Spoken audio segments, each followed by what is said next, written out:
Welcome back to the Pulse of the Community, where we head out into the streets to find out what's going on in the community, what people are doing. You know, it never fails. In the fall, everybody loves to walk because it's not quite so hot, so we love getting out there. And I think there's nothing more that people in LA love to do than to walk for a great cause. And here's another one. Walk with us to cure lupus. It's happening Saturday, November 12th, Los Angeles Walk, Crescent Bay Park in Santa Monica. Walkers check in at 9. The walk begins at 10, and that's rain or shine, but it'll be shining. I am sure it'll be. Now, you can get involved by registering at walklupusresearch.org, walk.lupusresearch.org. You can give them a call at 866-925-5257, or you can email them at walk@lupusresearch.org. And, of course, all of that information is going to be up on my webpage at hot923.com, keyword Josefa. Or you can put a team together and come on out there and walk for lupus. It'll be so much fun. We've got a lot of walks going on. Let's just exercise our way. That way we can eat whatever we want over the holidays. Let's get to all these walks. With us in the house today, we've got Lori from the Alliance for Lupus Research. Amanda Green is a volunteer for ALR who has lupus, and Natalina Maggio. She's an actress and a model who also has lupus. So this is wonderful. So we can actually talk with some people who have lupus and find out about this disease, and then find out from Lori about how great walks like this are and why we need to support them so much. Good morning, ladies. Good morning. Good morning. Lupus is an autoimmune disease, and it's a chronic disease that affects all the different systems of the body. I mean, it could affect your skin or your liver or your kidneys, and it's just one of those diseases that it's not contagious and needs to find a cure. And how did you first find out that you had lupus? Well, I first found out when I was 15 years old, 28 years ago. They kept testing me for mono because I was tired all the time, and that's what they do when you're a teenager. And right. After my 10th failed mono test, they just said, oh, go have a nose job. And it's what people in LA do if you have a problem, and go get a nose job. Okay.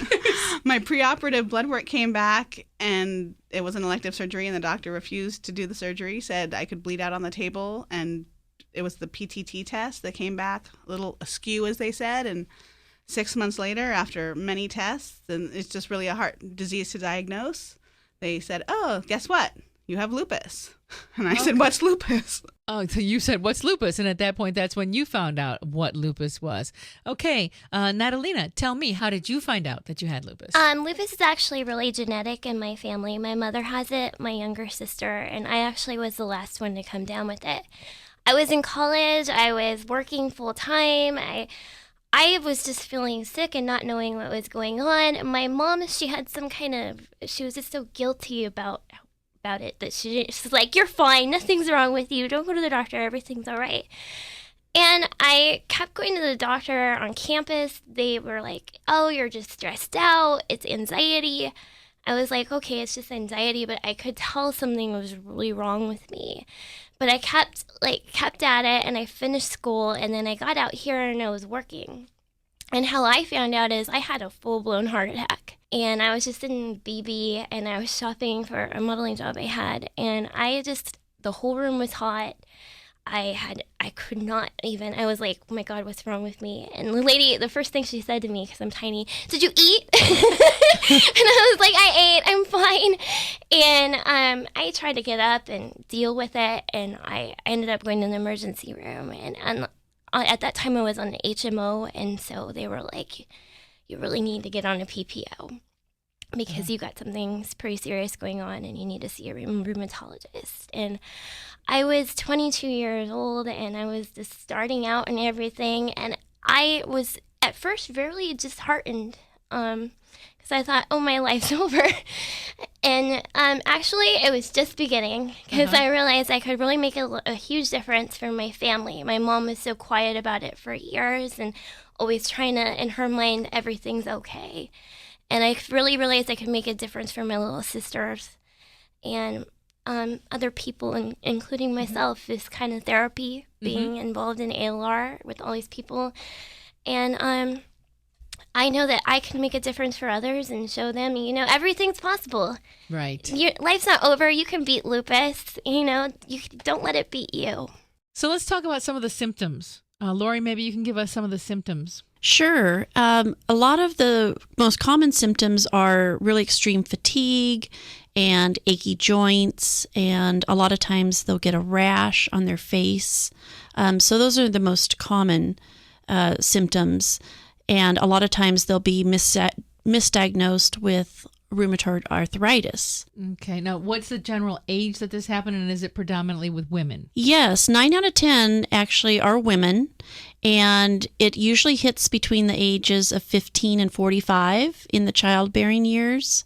So we know there's a hormonal factor is to there it. A hormonal factor to it. Mm-hmm. We know there's a genetic component. We know there's some type of trigger that'll trigger it in someone. And it's definitely more of a woman's disease. It's also more common in women of color, African American, Asian, Hispanic, Pacific Islander versus Caucasian.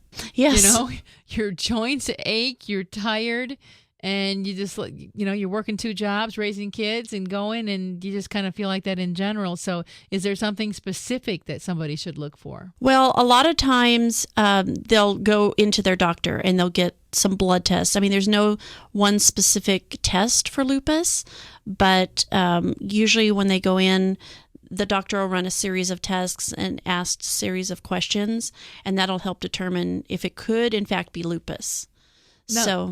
Now, ladies, I mean, clearly, if it's lupus, getting some rest is not going to make it go away. So that might be a determining factor. Like if you think these are some symptoms that are describing you, and you go ahead and just veg out for a weekend and get the rest that you need and feel better, probably because this wouldn't go away with just getting some rest for the weekend. Absolutely not. Yeah. It's a lot of things that go into it. Exercise, eating correctly, which you should do for yourself normally.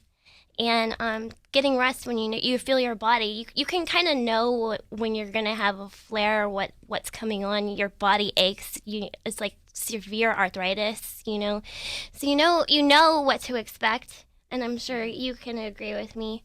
Yeah, and so you just take all those precautions to avoid an ultimate, problem. So Amanda, tell me what it feels like when you know you're getting ready to have an episode. Well, the goal is to try and manage your lupus so you don't get an episode. Like, for instance, November 12th, I've got to walk. So I know November 10th and 11th, I'm resting. I'm taking it easy on my calendar. I know November 13th and 14th, I'm taking it easy, and I don't have anything on my calendar because I don't want to exacerbate my lupus and create a flare.